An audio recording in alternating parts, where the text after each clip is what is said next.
हम तनवादा से अलिए पहिला बेरी जे मरीन ड्राइव गेलिए। नजर पड़ी गई एगो छौड़ी रात में नंबर देवो लगले घड़ी के हाथ में तो हंसी हंसी सीना से सट गई रे। मिठेपुर में घटना घट गई रे पटना के परी एगो पट गई रे। मिठेपुर में घटना घट गई रे पटना के परी एगो पट गई रे।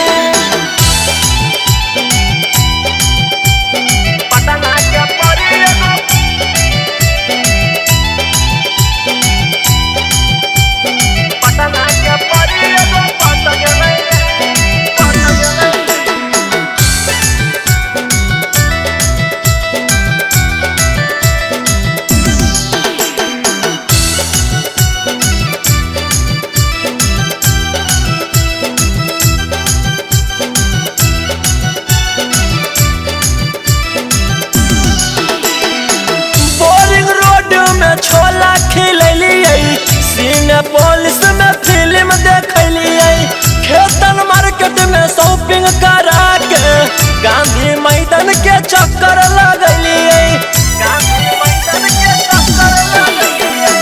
बोरिंग रोड में छोला खिलिए सिनेपोलिस में फिल्म देखलिए खेतन मार्केट में शॉपिंग करा के गांधी मैदान के चक्कर लगलिए।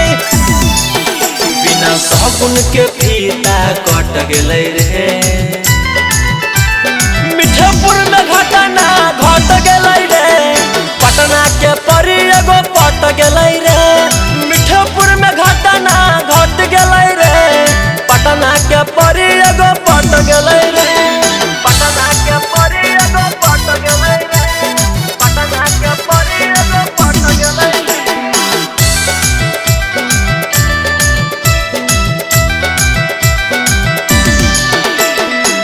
पहिला बेरी जे लड़ले मोर नैना आवे ना भाई मोर दिल के चैना।